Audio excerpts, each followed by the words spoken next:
வணக்கம். நீங்கள் இணைந்திருப்பது சமூகத்தின் பிரதான செய்திகளோடு இணைந்து கொள்ளும் நான் டோரின் புஷ்பராஜா. விரிவான செய்திகளுக்குள் செல்வதற்கு முன்பதாக முதலில் தலைப்புச் செய்திகள்.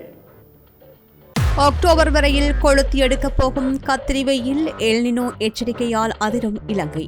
பதவி போனாலும் கவலை இல்லை, உயிர் ஆபத்தையும் சந்திக்க தயார் ஜனாதிபதி அன்ருகுமார திசாநாயக்க அதிரடி. தவறினால் அபராதம் பாயும், ஆகஸ்ட் 20 வெட் வரி கட்ட உள்நாட்டு இறைவரி திணைக்களம் அதிரடி உத்தரவு. லஞ்ச ஊழல் ஆணைக்குழுவில் எம்பி ஹிஸ்புல்லாவிடம் 3 மணி நேரம் கிடுக்குப்பிடி விசாரணை. 2014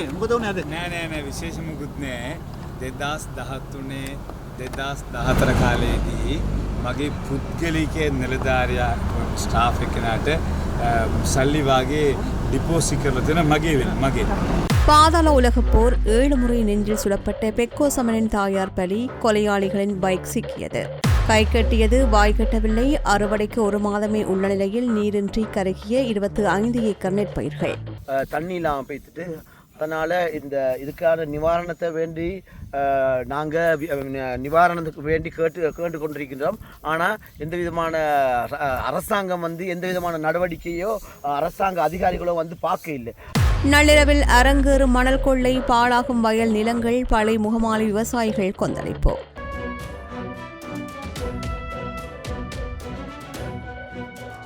மண்ணுக்குள் புதைந்திருந்த தமிழரின் தொன்மை நாகரிகம், ஆனைக்கோட்டை வரலாற்றுப் பொருட்கள் கண்காட்சி தொடக்கம்.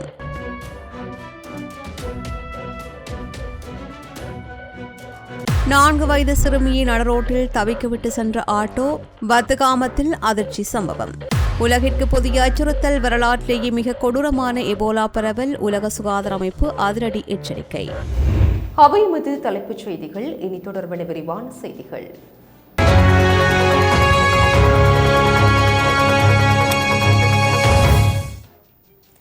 தற்போது நிலவி வரும் கடுமையான வறட்சியான வானிலை காரணமாக நாட்டின் பல பகுதிகளில் மனித உடலில் உணரப்படும் வெப்பத்தின் அளவு அபாயகரமான கட்டத்தை எட்டியுள்ளது.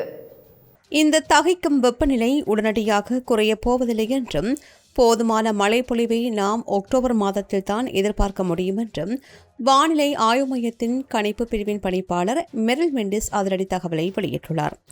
மே முதல் செப்டம்பர் வரையிலான தென்மேற்கு பருவப்பெயர்ச்சி காலத்தில் மழை குறைவது இயல்பான ஒன்றுதான். என்றாலும் இந்த முறை உலகை அச்சுறுத்தும் எல்னினோ விளைவு காரணமாக வறட்சி முன்னெப்போதும் இல்லாத அளவிற்கு தீவிரமடைந்துள்ளது. இதுகுறித்து விரிவாக பேசிய பணிப்பாளர் மெரில் மெண்டிஸ், இந்த ஆண்டின் ஆகஸ்ட் மாதத்திற்கு பிறகுதான் எல்னினோவின் அசுர வளர்ச்சியை நாம் பார்க்கப் போகின்றோம். வரும் நவம்பர், டிசம்பர் மற்றும் ஜனவரி மாதங்களில் இந்த எல்னினோ நிலை 80% மேல் வலுவடையக்கூடிய சாத்தியக்கூறுகள் உள்ளன. இதன் கொடூர தாக்கம் அடுத்த ஆண்டு ஏப்ரல் மாதம் வரையில் நீடிக்கும் என்று எச்சரித்துள்ளார். அக்டோபர், நவம்பர் மாதங்களில் வழக்கமான மழைப்பொழிவு இருக்கும் என்று எதிர்பார்க்கப்பட்டாலும் எல்னினோவின் தாக்கத்தால் அடுத்த ஆண்டின் முதல் காலாண்டில் மீண்டும் கடுமையான வறட்சி நிலவும் என்று வானிலை மையம் தெரிவித்துள்ளது. கிழக்கு மாகாணம், மொனராகலை மற்றும் புலனறுவை ஆகிய மாவட்டங்களில் மனித உடல் தாங்க முடியாத அளவிற்கு வெப்பத்தின் தாக்கம் கணிசமாக உயர்ந்துள்ளது. தென்மேற்கு பருவப்பெயர்ச்சி காரணமாக மேல் சப்ரகமுவா, வடமேல் மாகாணங்களிலும், கண்டி, நுவரெலியா, காலி மற்றும் மாத்தறை மாவட்டங்களிலும் இன்று சில இடங்களில் லேசான மழை பெய்யக்கூடும். கிழக்கு ஊவா மாகாணங்கள் மற்றும் முல்லைத்தீவின் சில இடங்களில் இடியுடன் கூடிய மழை பெய்யக்கூடும் என்றும் எதிர்பார்க்கப்படுகின்றது. இதேவேளை வெப்பத்தின் தாக்க கொடூரத்தினால் பொதுமக்கள் தங்களை பாதுகாத்துக் கொள்ள வானிலை ஆய்வு மையங்கள் வழங்குகின்ற அவசர வழிகாட்டுதல்களை பின்பற்ற வேண்டும் என்றும் அவர் தெரிவித்தார். பாரிஸ் வாழ் மக்களே, உங்களின் பேராதரவை பெற்ற கல்யாணி மற்றும் அன்னபூரணி தயாரிப்புகள் இப்போது 2 கிளைகளிலும். பிடி கேஷ் அண்ட் கரி, லாச்சப்பல், பிடி சூப்பர் ஸ்டோர், ஹார்லே கோர்னர்ஸ். நாட்டின் மாற்றத்திற்காக எந்தவொரு சவாலையும் எதிர்கொள்ள நான் தயார். இந்த மாற்றங்களின் காரணமாக எனது பதவி பறிபோனாலும் அதை மனப்பூர்வமாக ஏற்றுக்கொண்டு விலக தயங்க மாட்டேன் என ஜனாதிபதி அனுருகுமார திசாநாயக்க மிக காரசாரமாகவும் அதிரடியாகவும் தெரிவித்துள்ளார். இலங்கை சட்டத்தரணிகள் சங்கத்தின் பிரதிநிதிகளுடன் நேற்று பிற்பகல் இடம்பெற்ற உயர்மட்ட சந்திப்பின் போது ஜனாதிபதி இவ்வாறு வெளிப்படையாக பேசினார். சந்திப்பில் தொடர்ந்து உரையாற்றிய ஜனாதிபதி நிறைவேற்று அதிகாரம் குறித்து பேசுகையில், என்னிடம் இருக்கும் நிறைவேற்று அதிகாரத்தையோ அல்லது எங்களது அரசாங்கத்திடம் உள்ள அதிகாரத்தையோ ஒருபோதும் அரசியலமைப்பிற்கு அப்பாற்பட்டு நாங்கள் பயன்படுத்த மாட்டோம் என்பதில் மிக தெளிவாக இருக்கின்றோம் என்று அழுத்தமாக கூறியுள்ளார். சட்டத்திறனிகள் சங்க பிரதிநிதி உபுல் என்பவர் அரசியலமைப்பு திருத்தங்கள் மற்றும் சீர்திருத்தங்கள் காரணமாக இதற்கு முன்னிருந்த ஜனாதிபதிக்கு நேர்ந்த நிலைமை உங்களுக்கு ஏற்பட வாய்ப்புள்ளது என்று இதன்போது சுட்டிக்காட்டினார். அதற்கு பதிலளித்து பேசிய ஜனாதிபதி அன்றகுமார திசநாயக்க, நான் இந்த நாட்காலியில் தொடர்ந்தும் அமர்ந்திருக்க வேண்டும் என்ற எண்ணத்துடன் வந்தவனல்ல. எந்த நேரமும் பதவியை விட்டு வெளியேற தயாராகவே இருக்கும் ஒரு மனிதன். சவால்கள் எதுவுமின்றி நாட்டில் ஒரு மாற்றத்தை கொண்டுவர முடியும் என்று நான் நம்பவில்லை. மாற்றங்கள் எப்போதும் சவால்களை எதிர்கொள்வதன் மூலம் சாத்தியமாகின்றன. அந்த சவாலை சந்திக்க நான் முற்றிலும் ஆயுதமாக உள்ளேன் என்றார். தன் மீதான அச்சுறுத்தல்கள் குறித்து பேசிய ஜனாதிபதி உயிர்த்த ஞாயிறு தாக்குதல் விசாரணைகளை உதாரணமாக சுட்டிக்காட்டினார். உயிர்த்த ஞாயிறு தாக்குதல் தொடர்பான விசாரணைகள் புலனாய்வு பிரிவினரால் தீவிரமாக முன்னெடுக்கப்பட்டு வருகின்றன. எனது பாதுகாப்புக்கு யார் பொறுப்பு என்பதை தாண்டி இந்த விசாரணைகளால் எனது உயிருக்கு ஆபத்து இருக்கின்றதை நான் நன்கு அறிவேன். ஆனால் ஆபத்துகளையும் சவால்களையும் எதிர்கொள்ளாமல் எதையும் மாற்றிவிட முடியாது. எனவே அந்த சவால்களையும் எதிர்கொள்ள நான் தயாராக இருக்கின்றேன் என்று அவர் மேலும் தெரிவித்தார். வரி செலுத்துவோர் அனைவரும் தங்களது நிலுவைகளை உரிய நேரத்திற்குள் செலுத்த தவறினால் கடுமையான அபராதம் விதிக்கப்படும் என உள்நாட்டு இறைவரி திணைக்களம் எச்சரித்துள்ளது. 2026 ஜூலை மாதத்திற்கான பெறுமதி சேர் வரியை வரும் ஆகஸ்ட் 20ஆம் தேதிக்கு முன்னர் கட்டாயமாக செலுத்த வேண்டும் என்று திணைக்களம் அறிவித்துள்ளது. வரி செலுத்துவதில் ஏற்படுகின்ற தாமதங்களை தவிர்க்குமாறு கேட்டுக் கொண்டுள்ள இறைவரி திணைக்களம் கொடுப்பனவுகள் குறித்து முக்கியமான நிபந்தனை ஒன்றையும் விதித்துள்ளது. காசோலை, வங்கி, வரைவோலை அல்லது கொடுப்பனவு உத்தரவு மூலம் செலுத்தப்படுகின்ற வரிகள் குறிப்பிட்ட கடைசி திகதிக்கு பின்னரே இறைவரி திணைக்களத்திற்கு கிடைக்குமாயின் அது தாமதமான கொடுப்பனவாகவே கருதப்பட்டு அபராதம் விதிக்கப்படும். எனவே கடைசி நேர பதற்றத்தையும் அபராதத்தையும் தவிர்க்க வரி செலுத்துவோர் முன்கூட்டியே பணத்தை அனுப்புமாறு அறிவுறுத்தப்படுகின்றார்கள். ஜூலை மாதத்திற்கான வட் அறிக்கைகள் வரும் ஆகஸ்ட் 31ஆம் தேதிக்கு முன்னதாக சமர்ப்பிக்க வேண்டும். இந்த அறிக்கைகள் முழுமையாக இணையவழி முறைமையின் ஊடாக மட்டும் சமர்ப்பிக்கப்பட வேண்டும் என்று திணைக்களம் திட்டவட்டமாக தெரிவித்துள்ளது. ஜூலை மாதத்திற்கான இந்த வரியை ஆகஸ்ட் 15ஆம் தேதிக்கு முன்னதாக செலுத்த வேண்டும் என்றும், ஜூலை மாதத்திற்குரிய SSCL வரியை ஆகஸ்ட் 20ஆம் தேதிக்கு முன்னர் செலுத்த வேண்டும் என்றும் அறிவுறுத்தப்பட்டுள்ளது.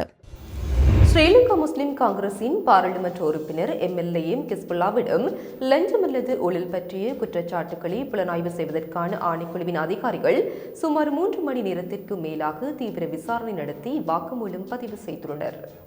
இன்று வியாழக்கிழமை காலை கொழும்பில் உள்ள லஞ்ச ஊழல் புலனாய்வு ஆணைக்குழுவின் தலைமையகத்திற்கு நேரில் ஆஜரான அவர் விசாரணைகள் நிறைவடைந்த நிலையில் பிற்பகல் 12:46 அளவில் அங்கிருந்து வெளியேறினார். விசாரணைகளுக்கு பின்னர் ஊடகங்களுக்கு கருத்து தெரிவித்த பாராளுமன்ற உறுப்பினர் ஹிஸ்புல்லா ஆணைக்குழுவில் நடந்த விசாரணைகள் குறித்து விவரங்களையும் வெளியிட்டார்.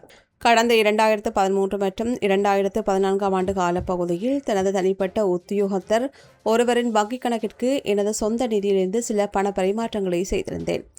அவ்வாறு வைப்பு செய்யப்பட்ட பணம் எதற்காக பரிமாறப்பட்டது, அது எதற்காக செலவழிக்கப்பட்டது என்பது குறித்து தெளிவுபடுத்தல்களை பெற்றுக்கொள்வதற்காக என்னை ஆணைக்குழு அழைத்திருந்தது. இது தொடர்பாக அனைத்து விவரங்களையும் அதிகாரிகளுக்கு தெளிவுபடுத்தியுள்ளேன் என்றார். இதுபற்றி தொடர்ந்தும் பேசிய அவர் இந்த விவகாரத்தில் எந்தவிதமான முறைகேடுகள் நடக்கவில்லை என்பதை வலியுறுத்தினார். எனது சொந்த பண பரிமாற்றம் தொடர்பாக விளக்கம் அளிக்கவே நான் அழைக்கப்பட்டேன். இதை தவிர இதில் வேறு எந்த பிரச்சனையோ அல்லது அரசாங்க பணம் தொடர்பான விவகாரங்களோ எதுவும் இல்லை என்று அவர் மேலும் தெளிவுபடுத்தினார். பூசா அதி உயர் பாதுகாப்பு சிறையில் அடைக்கப்பட்டுள்ள பிரபல பாதாள உலக குற்றவாளியான பெக்கோசமன் என்கின்ற நிர்மல பிரசங்கவின் தாயார் மிதைனியா பகுதியில் சுட்டுக் கொல்லப்பட்ட சம்பவம் பெரும் பரபரப்பை ஏற்படுத்தியுள்ளது. நேற்று முன்தினம் மாலை 6 மணியளவில் மிதைனியா உலா வீதியில் உள்ள வீட்டிற்கு மோட்டார் சைக்கிளில் வந்த அடையாளம் தெரியாத இருவர் 9 மில்லிமீட்டர் ரக கைத்துப்பாக்கியால் அந்த பெண்ணின் நெஞ்சு பகுதியில் 7 முறை கொடூரமாக சுட்டுவிட்டு தப்பினர். இதில் பலத்த காயமடைந்த அவர் மருத்துவமனையில் சிகிச்சை பலனின்றி உயிரிழந்தார். இந்த துப்பாக்கிச்சூடு சம்பவங்கள் அங்கிருந்த CCTV கேமராவில் பதிவாகியுள்ளன. பிரபல பாதாள உலக குழு தலைவரான கனேமுல்ல சஞ்சீவ கொல்லப்பட்ட சம்பவத்திற்கு இந்தோனேஷியாவில் கைது செய்யப்பட்ட பெக்கோசமன் ஒத்துழைப்பு வழங்கியதாக கூறப்படுகின்றது. இதனால் தற்போது வெளிநாட்டில் தலைமறைவாக இருக்கும் கரந்தனிய சுத்தா தரப்பினரே கனேமுல்ல சஞ்சீவவின் கொலைக்கு பழிவாங்கும் நோக்கில் இந்த தாக்குதலை நடத்தியிருக்கலாம் என்று போலீசார் பலமாக சந்தேகிக்கின்றனர். துப்பாக்கிதாரிகள் தப்பிச் செல்ல பயன்படுத்திய மோட்டார் சைக்கிளை இன்று காலை உருபக்கா மாத்திரை சாலையில் உள்ள தம்பகாலா பொல்வத்த பகுதியின் தேயிலை தோட்டம் ஒன்றில் கைவிடப்பட்டிருந்த நிலையில் உருபக்கா போலீசார் மீட்டுள்ளனர். இந்த கொலை சம்பவம் குறித்து அதிகாரிகள் தீவிர புலனாய்வு விசாரணைகளையும் முடுக்கிவிட்டுள்ளனர். Blue ocean group of companies இலங்கையின் வளர்ச்சியோடு உங்கள் வாழ்க்கையையும் உயர்த்துகிறோம். வறட்சியின் கொடூரம் விவசாயிகளின் வாழ்வாதாரத்தை ஒட்டுமொத்தமாக பதம் பார்க்க தொடங்கியுள்ளது. அனுராதபுரம் மாவட்டத்தின் ககட்டாகஸ்திகளில் கம்மிலாவு பகுதியில் நிலவும் கடுமையான நீர் பற்றாக்குறை காரணமாக சுமார் 25 ஏக்கர் பரப்பளவிலான வயல் நிலங்கள் போதிய நீரின்றி கண்முன்னே கருகி சாம்பலாகியுள்ளன. இன்னும் ஒரே ஒரு மாதத்தில் அறுவடை செய்யப்பட வேண்டிய நெற்பயிர்கள் தண்ணீரின்றி காய்ந்து கருகியதைக் கண்டு இந்த பகுதி விவசாயிகள் பெரும் சோகத்தில் ஆழ்ந்துள்ளனர். இந்நிலையில் பாதிக்கப்பட்ட விவசாயிகள் ஊடகத்திற்கு வழங்கிய விசேட செவ்வியில் இந்த முறை எப்படியாவது நல்ல விளைச்சலை பெற்றுவிட வேண்டும் என்று உரம், விதை, நெல், உழவுப் பணிகள் என்று ஒரு ஏக்கருக்கு சுமார் 1 லட்சம் ரூபாய் வரையில் கடன் வாங்கியும் நகைகளை அடகு வைத்து முதலீடு செய்திருந்தோம். இரவு பகலாக அர்ப்பணிப்புடன் பயிர்களை பராமரித்து இன்னும் ஒரு மாதத்தில் அறுவடை செய்ய காத்திருந்தோம். ஆனால் இந்த தண்ணீர் பற்றாக்குறை எங்களை மொத்தமாக நடுத்தரவில் நிறுத்தியுள்ளது. ஒட்டுமொத்த பயிர்களும் நீரின்றி இற்றுப்போய்விட்டன என்று கண்ணீருடன் தெரிவித்தனர். விவசாயத்தை மட்டும் தங்களது முதன்மை வாழ்வாதாரமாக கொண்ட கமில்லாவ பகுதி மக்கள் தற்போது முதலீடு செய்த பணத்தையும் இழந்து அடுத்த கட்ட வாழ்வாதாரத்திற்கு வழியின்றி தவித்து வருகின்றனர். எனவே இந்த அசாதாரண சூழ்நிலையை கருத்தில் கொண்டு பாதிக்கப்பட்ட தங்களுக்கு உரிய நட்டஈட்டை அரசாங்கமும் அதிகாரிகளும் உடனடியாக பெற்றுத்தர வேண்டும் என்றும் எதிர்காலத்திலாவது இந்த பகுதிக்கான விவசாய நீர் விநியோகத்தை முறையாக மேலாண்மை செய்ய அதிகாரிகள் முன்வர வேண்டும் என்று விவசாயிகள் அவசர கோரிக்கையை விடுத்துள்ளனர். நாங்கள் அப்ளிகேஷன் எழுதி போட்டிக்கும் ஒன்றும் கிடைக்கல. எங்களுக்கு மக்களுக்கு விவசாயம் செஞ்ச மக்களுக்காக இதில் நிவாரணம் தர வேண்டும் என்று நாங்கள் கேட்டு நீங்கள் எவ்வளோ மட்டும் செலவழிச்சிருக்கீங்க? இதில் நாங்கள் கிட்டத்தட்ட 25,000 ரூபா செலவழிச்சிருக்கோம். இந்த 25 ஏக்கர் வயலுக்கு ஒரு ஏக்கருக்கு 1 லட்சம் ரூபா செலவு இப்படி செலவழிச்சிருக்கோம். இதை எங்களுக்கு நிவாரணம் தருமாறு மொத்த செலவு உங்களுக்கு எவ்வளோ செலவாயிருக்கும்? இதில் ஒரு ஏக்கருக்கு 1 லட்சம் ரூபா செலவாயிருக்கு. வெள்ளாமைக்கு நடந்த செய்தி என்னென்னு சொன்னால், சரியாக குடலை பருவத்தில் தண்ணி இல்லாமல் பெய்த்துட்டு அதனால் இதுக்கான நிவாரணத்தை வேண்டி நாங்கள் நிவாரணத்துக்கு வேண்டி கேட்டு கொண்டிருக்கின்றோம். ஆனால் எந்த விதமான அரசாங்கம் எந்த விதமான நடவடிக்கையோ அரசாங்க அதிகாரிகளோ பார்க்க இல்லை. ஏதாவது எங்களோட வேண்டுகோள் என்ன சொன்னால், அரசாங்க அதிகாரிகள் இதுக்குரிய நஷ்டஈட்டை கட்டாயம் விவசாயிகளுக்கான நஷ்டஈட்டை கொடுக்குமாறு தான் நாங்கள் வேண்டிக் கொள்கிறோம். பள்ளி போலீஸ் பிரிவுக்கு உட்பட்டு முகமாலி கிராம அலுவலர் பிரிவில் நெற்செய்கை மேற்கொள்ளப்படும் வயல் நிலங்களை சூறையாடும் வகையில் சட்டவிரோத மணல் அகழ்வு தீவிரம் அடைந்துள்ளதாக அப்பகுதி விவசாயிகள் குற்றம் சாட்டியுள்ளனர். அரசாங்கத்தின் எந்தவிதமான சட்டப்பூர்வ அனுமதியுமின்றி இரவு பகலாக உழவு இயந்திரங்களை பயன்படுத்தி இந்த மணல் கொள்ளை அரங்கேறி வருவதாக பாதிக்கப்பட்ட மக்கள் வேதனை தெரிவிக்கின்றனர். வாழ்வாதாரத்திற்காக நெற்செய்கையை மட்டும் நம்பியிருக்கும் வயல் நிலங்களில் தடையின்றி நடக்கும் இந்த மணல் அகழ்வினால் விவசாய நிலங்கள் பெரும் சேதத்திற்கு உள்ளாகி வருகின்றன. இதனால் பயிர்களை பராமரிக்க முடியாமலும் எதிர்காலத்தில் விவசாயம் செய்ய முடியாத சூழல் உருவாகி வருவதாகவும் விவசாயிகள் கவலை வெளியிட்டுள்ளனர். முகமாலை பகுதியில் தொடர்ந்தும் இடம்பெற்று வருகின்ற இந்த சட்டவிரோத செயலை உடனடியாக தடுத்து நிறுத்த சம்பந்தப்பட்ட அதிகாரிகள் உரிய நடவடிக்கை எடுக்க வேண்டும் என்று பாதிக்கப்பட்ட விவசாயிகள் கோரிக்கை விடுத்துள்ளனர். குறிப்பாக பழைய போலீசார் உடனடியாக தலையிட்டு சட்டவிரோத மணல் அகழ்வில் ஈடுபடுகின்றவர்கள் மீது கடுமையான சட்ட நடவடிக்கை எடுக்க வேண்டும் என்று அந்த பகுதி மக்கள் வலியுறுத்தியுள்ளனர். யாழ்ப்பாணம் ஆணிக்குட்டி பகுதியில் அண்மையில் மேற்கொள்ளப்பட்டு வரலாற்று சிறப்புமிக்க தொல்லியல் அகழ்வின் போது கண்டெடுக்கப்பட்டு அரிய தொல்பொருட்களின் கண்காட்சி இன்றைய தினம் கோலாகலமாக ஆரம்பிக்கப்பட்டுள்ளது. எமது முன்னோர்கள் பயன்படுத்திய அரிய பொருட்கள், பண்டைய பண்பாட்டு எச்சங்கள் மற்றும் வரலாற்று சான்றுகள் பலவும் மக்களின் பார்வைக்காக இங்கு காட்சிப்படுத்தப்பட்டுள்ளன. இந்த கண்காட்சி நாளைய தினமும் தொடர்ந்தும் இடம்பெறவுள்ளது. கண்காட்சியின் தொடக்க நிகழ்வுக்கு அழைக்கப்பட்ட சிறப்பு விருந்தினர்கள் கௌரவமாக அழைத்து வரப்பட்டதைத் தொடர்ந்து மங்கள விளக்கேற்றல் மற்றும் இறைவணக்கத்துடன் விழா தொடங்கியது. அதனைத் தொடர்ந்து தொல்லியல் ஆய்வுத்தளமானது உத்தியோகமாக நாடாவட்டி திறந்து வைக்கப்பட்டது. நிகழ்வில் பேராசிரியர்கள் மற்றும் வரலாற்று விரிவுரையாளர்களின் சிறப்புரைகளும் இடம்பெற்றன. அத்துடன் யாழ்ப்பாணம் மற்றும் கழனி பல்கலைக்கழக மாணவர்கள், வரலாற்று ஆய்வாளர்கள், பொதுமக்கள் என்று பெருந்திரளானோர் கலந்து கொண்டு தொல்லியல் சின்னங்களை ஆர்வத்துடன் பார்வையிட்டனர். ஆனைக்கோட்டை பிரதேசத்தின் வரலாற்று பழமையையும் ஈழத்தின் பண்டைய நாகரிக சிறப்பையும் இளைய தலைமுறையினர் நேரில் அறிந்து கொள்ள இந்த கண்காட்சி பெரும் பாலமாக அமைந்துள்ளதாக பார்வையாளர்கள் நிகழ்ச்சியுடன் தெரிவித்தனர்.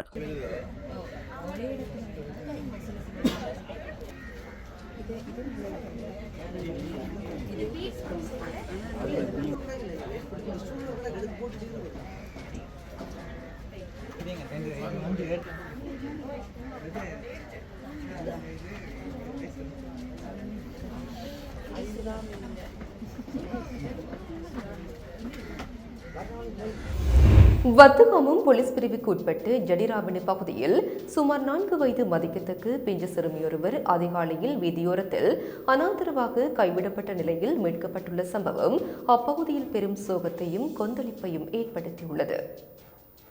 இன்று வியாழக்கிழமை காலை 6:15 அளவில் பச்சை நிற முச்சக்கர வண்டியில் வந்த அடையாளம் தெரியாத நபர்கள் அந்த சிறுமியை வீதியோரத்தில் இறக்கிவிட்டு தப்பியோடியுள்ளனர்.